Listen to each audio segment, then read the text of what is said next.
माँ पे तो शायद सभी ने लिखा होगा, इसलिए मेरा भी मन है कि मैं माँ पर कुछ मुक्तक आपको सुनाऊं। मैंने ये लिखा कि माँ जो त्रिदेव हमारे माने गए, शिव, विष्णु और ब्रह्मा, तो मैं ये मानता हूं कि मां में तो ये तीनों है, सारे देवताओं का निवास है।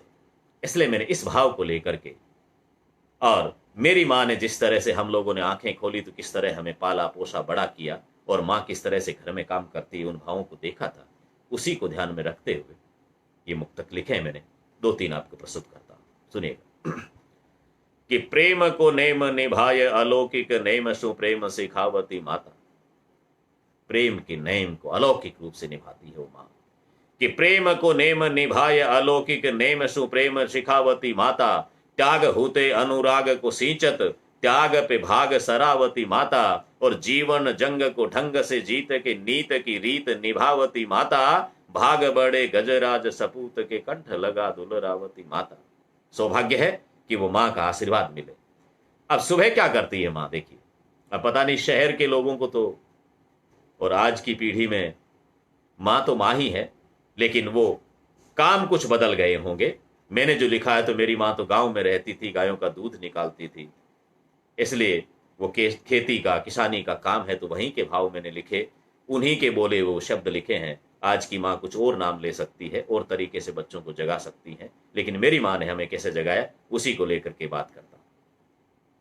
वो तो सुबह सुबह उठ करके प्रभाती भजन गाती थी, वहीं से मैंने बात शुरू की कि प्रात उठे पर भाती गावत, नंद को नंद रिझावती माता।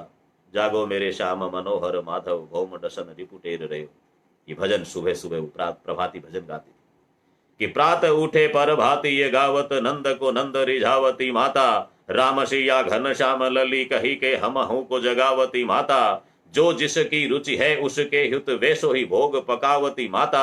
और सीख सही गजराज सिखावन, पावन पाठ पढ़ावती माता। जिसकी जैसी रुचि है उसके लिए वैसा भोजन। घर में 20 लोग, 20 लोगों के लिए किसी को क्या पसंद, किसी को क्या पसंद।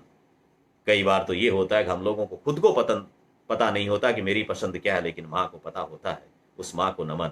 एक अंतरा और पढ़ता हूं इसमें से, क्योंकि लंबी कविता है, एक पद और पढ़ता हूं उस माँ का, जिसकी गोद कैसी पावन है, कैसी सुखप्रद है, उसका जिक्र करता हूं। शीतल बादल की कल खाह जो है तब बाह सुहावनी माता। हे मां, ठंडे बादल की छाया कैसी शीतलता देती है, उसी तरह की तेरी बाह है। शीतल बादल की कल छाह जो है तब बाह सुहावनी माता। है सुख सारी ये मंगलकारी ये गोद तिहारी ये तू भवत्राता। बाल को ख्याल कमाल रखे जमकाल सुजाए भिड़े चख राता। ये जमकाल से भिड़ जाती है। आपने देखा होगा, गाय जब बछड़े को जन्म देती है तो गाय सबसे सीधा जानवर है, लेकिन जब बछड़ा उसके साथ में होता है, जंगल में अकेली गाय होती है, तो शेर से भिड़ जाती है। अपने अपने सींग से शेर को फाड़ देती है, उसकी चमड़ी को, उसका मुकाबला करके अपने बच्चे को बचा लेती है। इसलिए मैंने निवेदन किया। और दूसरा, मेरे समाज में तो मां भगवती करणी ने अवतार लिया, जो अपने बेटे लाखन को लाने के लिए यमराज के पास में गई और यमराज से वापस बेटे को लेकर के आ गई। परंपरा है हमारे यहाँ की, लाखन को जिंदा किया। इसलिए मेरी इस कविता में, इस अंतरे में ये पंक्ति आई है, दोनों तरफ से विशेषता है कि शीतल बादल की कल छाह जो है तब बाह सुहावनी माता। है सुख सारी ये मंगलकारी ये गोद तिहारी ये माँ भवत्राता। बाल को ख्याल कमाल रखे जमकाल सुजाए भिड़े चख राता। और रीछ कवि गजराज पुकारत, तू शिव तू हरि तू ही विधाता।